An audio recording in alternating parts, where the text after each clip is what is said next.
Je ne dis pas ça ici pour flatter qui que ce soit. Pour moi, le MRC, qu'on l'aime ou qu'on ne l'aime pas, le professeur Kamto, qu'on l'aime ou qu'on ne l'aime pas, on doit pouvoir être lucide et observer aujourd'hui que le meilleur bateau pour entraîner à la fois l'équipage et les passagers à Étoudi, c'est-à-dire conquérir le pouvoir, c'est bien le MRC avec son président national. L'ancien cadre du SDF pour la région du littoral dit avoir longtemps maturé sa décision et choisi le bon timing pour faire passer son message.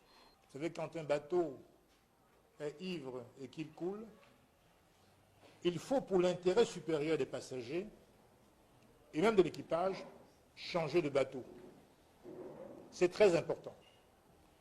Ce qui doit nous préoccuper, ça ne sera jamais le changement de nos situations individuelles, mais le changement.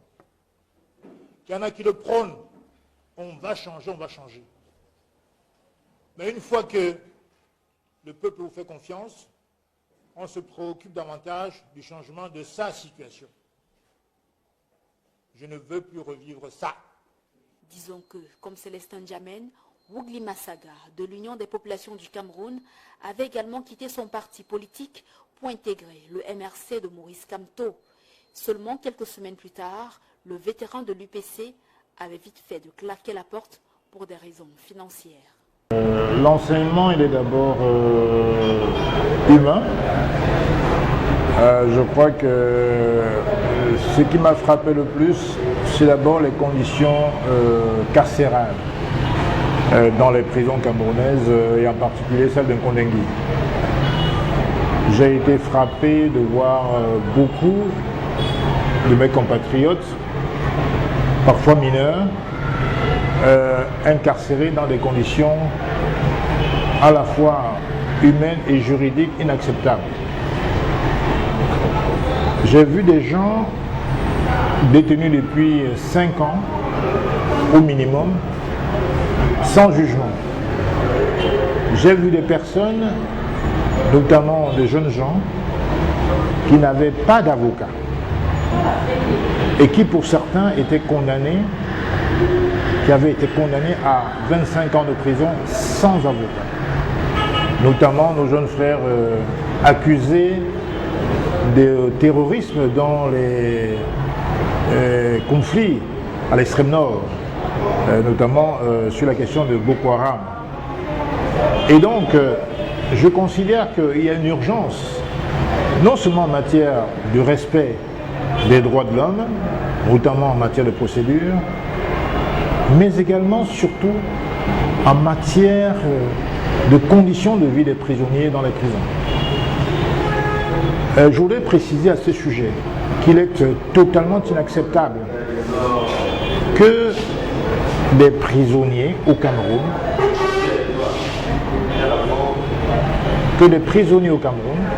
soient réduits pour beaucoup à dormir à même le sol. Vous comprenez bien que c'est humainement inacceptable. Et sur la base de ceci, s'ensuivent de nombreuses maladies. Certains en meurent. Vous avez par ailleurs dans nos prisons des malades mentaux.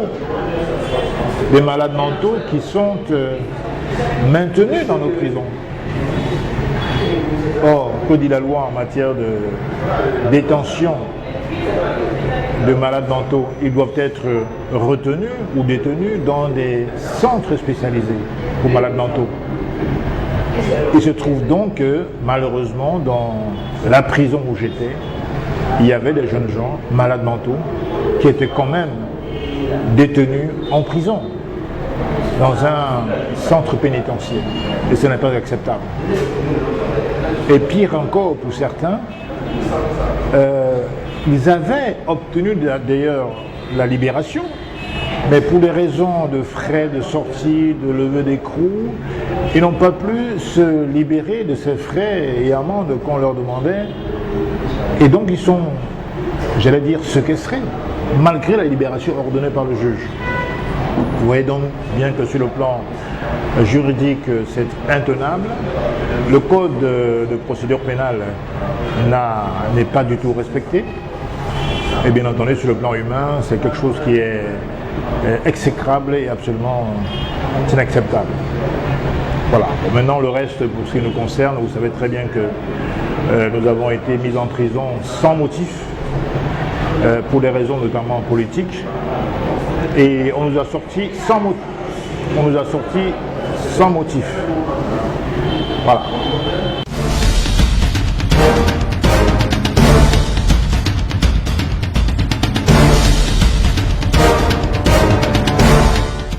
Je crois que sur les marches blanches, il y a un communiqué qui a été publié, rendu public il y a quelques jours par le président national, qui rappelait que la résistance, bien entendu, continue. Elle n'a jamais été suspendue. Elle n'a jamais été suspendue, ni supprimée, bien entendu. Donc cette résistance ne peut exclure, ou n'exclut pas en tout cas, les marches pacifiques. Je tiens à rappeler que les marches du MRC ont toujours été pacifiques. Il n'y a pas de raison qu'elles changent, que la nature de ces marches change. Le président Kamto l'a rappelé.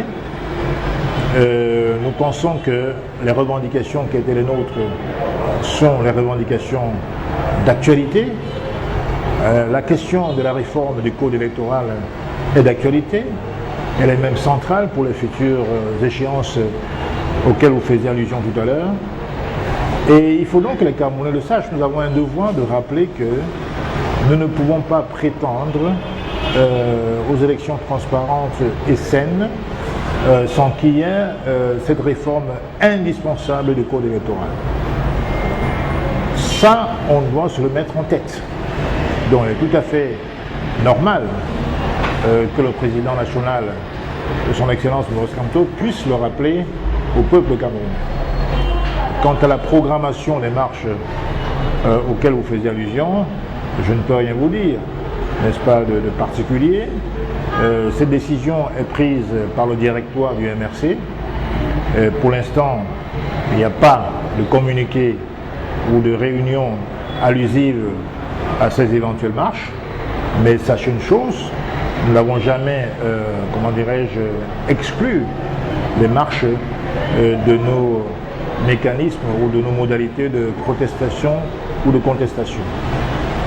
Pour ce qui me concerne, quant aux élections qui arrivent, aussi bien législatives que municipales, je vous prie d'accepter que je fasse une déclaration plutôt dimanche prochain à ce sujet. Pour l'heure, je ne peux rien vous dire de précis là-dessus.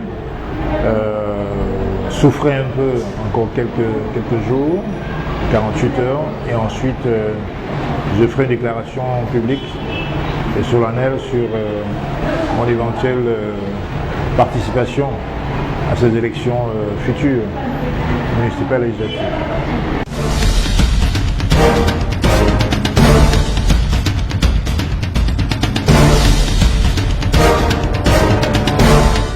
Je crois qu'il n'y a jamais eu de grand dialogue. Il y a peut-être eu un grand bialogue. Ce qui est certain, c'est que le personnage, l'homme qui a convoqué ce dialogue, est un homme qu'on sait fourbe et qui a l'habitude de pratiquer une extrême duplicité. Donc, cette énième roublardise n'a surpris que ceux qui voulaient être surpris. Pour ma part, je peux vous dire que je n'ai jamais cru à ce dialogue.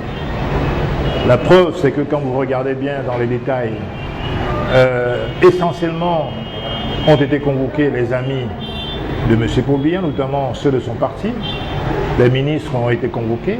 Or, si un dialogue est convoqué pour résoudre une crise, en l'occurrence celle du Nozo, comment se fait-il que les acteurs principaux de cette crise, aussi bien du Nozo et post-électoral, ne soient pas conviés au dialogue? C'est quand même assez extraordinaire. On ne fait pas la paix avec ses amis. puisque ce sont ses amis. On fait la paix avec ses ennemis.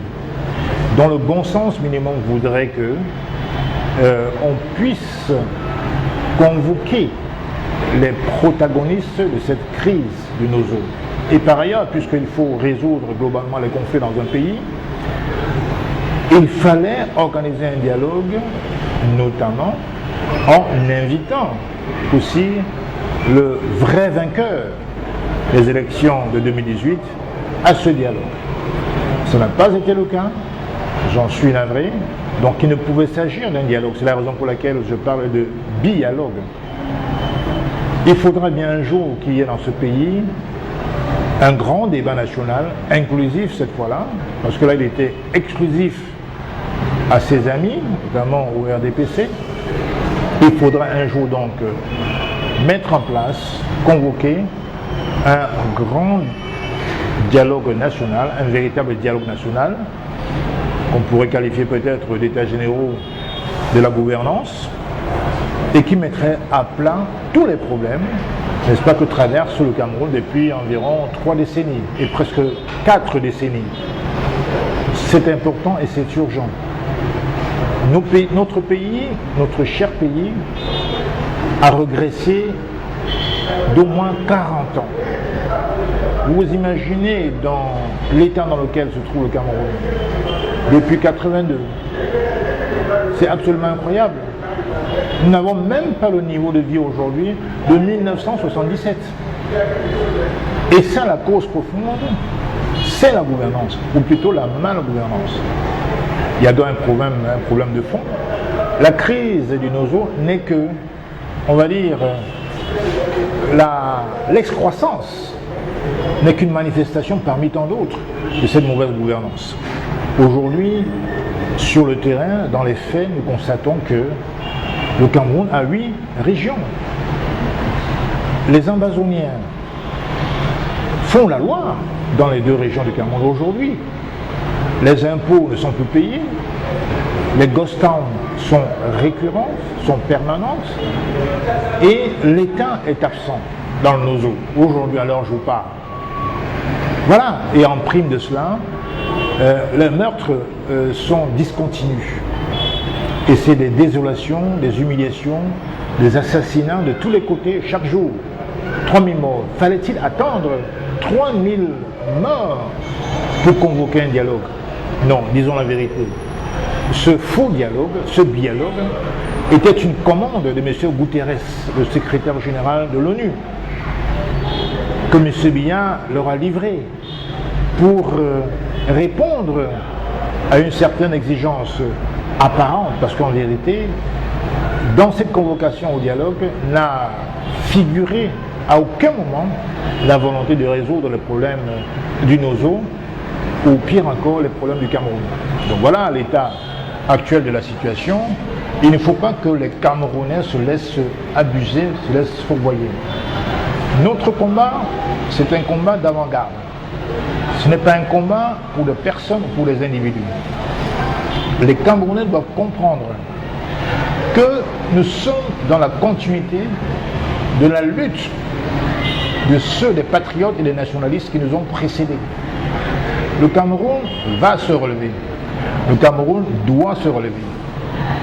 Mais il ne doit se relever qu'avec l'engagement de ses fils et de ses filles. L'engagement dans la lutte pour la libération. Le peuple ne peut se libérer que par lui-même. On n'a pas besoin d'expédients. On n'a pas besoin de la communauté internationale pour libérer notre pays de sa malgouvernance. Si nous choisissons d'être complices de la malgouvernance, de la dictature, assumons-le. Pour ma part, j'ai choisi d'être un acteur de la lutte pour la libération de mon pays. Nous sommes dans une néocolonie. Il n'est pas question qu'on recule devant quelque sacrifice que ce soit. Nous avons le devoir de nous engager, de nous donner, s'il le faut, en holocauste pour notre pays. En tout cas, c'est ma position. La prison ne peut pas me briser. La prison ne peut pas m'humilier. La prison ne peut pas me dégrader. La prison a renforcé mes convictions. Mes convictions que le sacrifice, le Cameroun mérite bien le sacrifice de ses enfants. Si c'est ça le prix à payer, je suis prêt à le payer. Si c'est ça le prix à le payer, je suis prêt à retourner en prison. C'est pour mes idées qu'on m'a jeté en prison. Pour ces mêmes idées, je suis prêt à y retourner. Il faut que les Camerounais le sachent. Il faut que le système BIA le sache. Je n'abdiquerai pas. Je ne reculerai pas. Je n'abandonnerai pas. Le combat, c'est jusqu'au bout. Il n'est pas fait à moitié, il n'est pas fait à 50%, même pas à 99%, il est à 100%. On se relève ou on meurt. Après avoir passé 2 années comme militant au sein du mouvement pour la renaissance du Cameroun au MRC, Célestin Djamène a annoncé sa démission ce 14 décembre 2020 à Douala. Il était face à la presse nationale et internationale. J'ai annoncé aujourd'hui que je quitte le mouvement pour la renaissance du Cameroun. En termes juridiques, ça s'appelle une démission.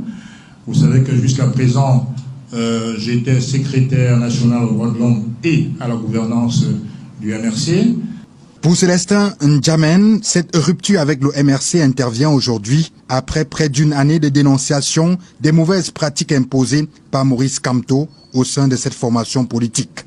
Malgré les belles idéologies couchées sur le papier, si les pratiques politiques sont en déphasage avec l'idéologie, si les décisions ne s'arriment pas avec ce qu'attendent les militants, ou en particulier les militants membres du directoire, alors là, cette attitude peut impacter très négativement, n'est-ce pas, l'avenir du parti.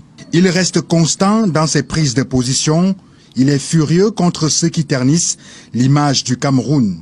Nous avons un devoir d'abord d'aimer notre pays, de respecter les institutions de notre pays.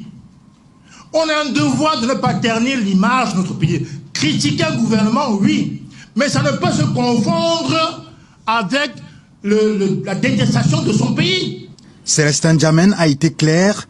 25 ans passés entre le SDF et le MRC, il ne compte plus migrer dans un autre parti politique. Il pense créer une structure politique qui valorise le Cameroun d'abord. Légalisé le 5 mai 2021, l'Alliance patriotique et républicaine du Cameroun, à part en abrégé, dont le transfuge du Social Democratic Front, SDF, puis du mouvement de la Renaissance du Cameroun, MRC, Célestin Djamène, pour le nommer, préside désormais au Destiné, a tenu son premier meeting le 12 juin 2021 à l'école publique de New Deido à Douala. C'était en présence des chefs traditionnels, au premier rang desquels Sa Majesté Marcel Pam. Essayons de voir comment est-ce que nous allons nous mettre derrière M. Célestin Djamène, à condition que lui-même nous reconnaître. Pour donner le là de la série des interventions, le président de la cellule à part de New Deido. J'invite toute la population de New Deido à m'assister et puis qu'on soit ensemble, qu'on pousse à part jusqu'à la présidence. Lui a succédé à la prise de parole le président régional à part de l'Ouest, Paul Valéry Nana. Je vous rassure, toute la population et la jeunesse de l'Ouest apportera son soutien pour que M. Djamène soit le futur président du Cameroun à l'horizon 2025. Célestin Djamène, futur président du Cameroun, l'ambition clairement affichée, aura constitué le fil rouge de ce meeting. Nous, population de l'extrême nord, nous sommes derrière le président Célestin Djamène afin que les choses changent dans ce pays. Dans cette chapelle, on croit dur comme fer que le champ politique camerounais avait besoin d'une nouvelle dynamique. À part se présente comme le miroir de l'opposition. Étant donné que le parti est né à Douala, qui en abrite le siège, il est beaucoup attendu des populations. J'aimerais que la population de Douala montre la différence.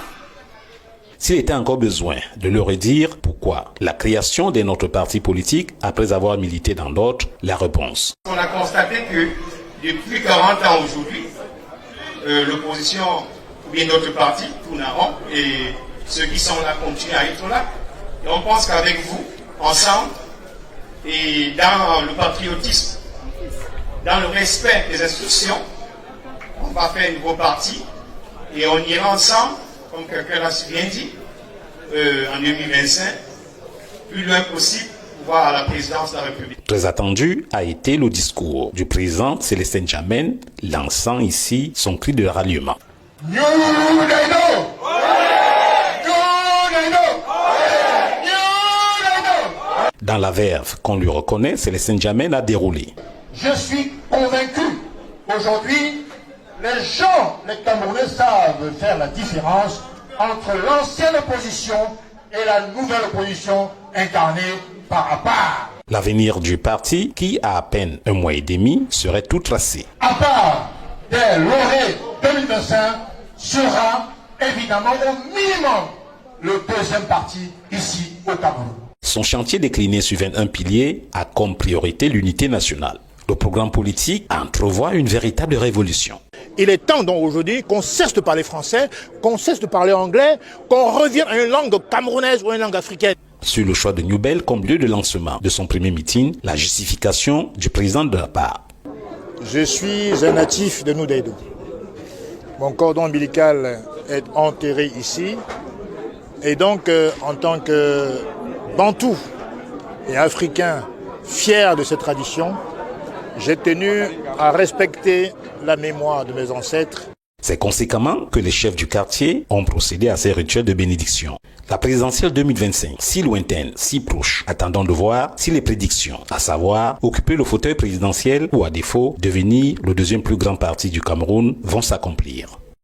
Dans une cuvette de misère, une cuvette de catastrophe économique. Vous savez que plus de 90% du secteur économique est dans l'informel. Tout à l'heure, il parlait de l'auto-emploi. Oui, les jeunes sont obligés, effectivement, de se lancer dans l'auto-emploi. Parce que tu nous fais une récitation de catalogue, là, mirobolant, mais qui ne correspond à rien. Il parle de Natchigal. Natchigal avait prévu 411 MW, c'est depuis 2011 au moins. Aujourd'hui, même pas 60 MW. Les délestages tous les jours. C'est vraiment tous les jours. On le vit au quotidien. Je veux bien les bonnes intentions, mais le chômage est absolument indicible. Ça frappe tous les jeunes. La preuve, c'est que même chez les enseignants, le chemin du Canada est devenu leur leitmotiv. Parce qu'ils n'en peuvent plus, justement. Le chômage est non seulement récurrent, mais il devient endémique au Cameroun. Et quand bien même je vous accorde le bénéfice du recrutement dans la fonction publique, quels sont les salaires? Vous vous rappelez les 25 000 emplois où les gens dépensaient, je ne sais pas moi, 10 000 francs pour constituer le dossier, et puis finalement, c'était des salaires de 45 000, 50 000 au mieux. Pas plus que ça. Et encore que, si les 45 000 étaient régulièrement versés, ça aurait été encore acceptable. Mais les salaires ne sont pas régulièrement versés. Ils s'en plaignent tous les jours. Moi, j'ai rencontré il y a 2 ans une jeune dame à la préfecture de Bonanjo qui me dit que ça fait 22 mois qu'elle n'est pas payée. Alors moi, j'avais le hoquet, j'étais complètement estomaqué. Mais 22 mois, qu'est-ce que vous faites là? Vous aurez pu vous convertir ailleurs, parce que 22 mois, c'est quand même pas 22 jours. Comment faites-vous pour vivre? Elle me dit, elle se débrouille. Et puis elle ouvre son tiroir, je vois des bijoux qu'elle vendait tout un tas de trucs. Donc elle est fonctionnaire. Elle n'est pas payée. Pour survivre, elle vend des petits bijoux à des collègues. J'en ai même vu qui vendaient des bâtons de manioc dans l'enceinte de la fonction publique. C'est vous dire à quel point le chômage est totalement indescriptible dans ce pays. On le vit tous les jours. On voit nos rues qui sont jonchées de marchands de toutes sortes. Les rues sont envahies. On parle de l'OTVP. Pourquoi? Parce que la mairie tolère qu'on occupe la voie publique, ce qui ne devrait pas être normal. Moi, je suis contre l'occupation de la voie publique. C'est des mécaniciens sur le trottoir, c'est des vendeuses de beignets, c'est des vendeuses de tomates. À même la chaussée, j'ai vu. Au marché du Founi, quand vous y allez, vous sortez de la gare de Liguessono, vous voyez que sur le trottoir, pas là, sur la chaussée, vous avez des vendeuses de tomates sur la chaussée. Mais c'est absolument... Mais parce qu'il n'y a pas d'emploi, justement.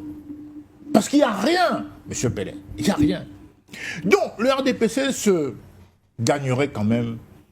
Et tout à l'heure, c'est bien que vous avez parlé de l'école qui soit en adéquation avec l'objectif de l'émergence, parce qu'en vérité, si une nation qui veut émerger n'introduit pas dans ses cours, n'est-ce pas, l'option d'éduquer les enfants en vue de la vision qu'on s'est fixée, alors ça ne sert à rien. Il y a trop de filières littéraires. Le Cameroun en a pas beaucoup besoin. Bien sûr, je suis pour les sciences humaines, mais je pense que nous avons un objectif. Toute croissance peine à trouver les 3% dans ce pays. Donc il faudrait, pour émerger, créer effectivement l'industrialisation. Et ça vient de la recherche. Dans nos universités, vous allez à Ngouekele, vous allez à Douala, vous allez à Soa. Il n'y a pas de laboratoire dans nos universités. Comment voulez-vous qu'on puisse créer une industrie sans recherche? Comment voulez-vous qu'il y ait de l'invention, donc de la création endogène, sans laboratoire de recherche? Parce que le chômage plonge ses racines dans ça. Parce que nous sommes obligés d'importer, par exemple, du poisson. Nous avons un déficit d'environ 600 000 tonnes de poisson. On importe même du cure-dent, M. Mpele. C'est extrêmement grave. Mais en tant que bon militant du RDPC, vous êtes tenu de défendre le diable, de passer pour l'avocat du diable, c'est vrai. Mais dans les faits, je vous assure qu'on importe du poisson. M. Ngouchingue est obligé d'importer du poisson du Danemark et du Maroc. Au lieu de viabiliser, on parle de Youpoué, mais on pourrait viabiliser, on a des cours d'eau partout.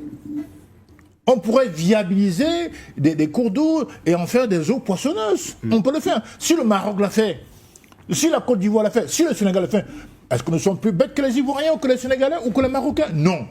Les Camerounais sont réputés être les plus talentueux dans l'Afrique et même parfois dans le monde.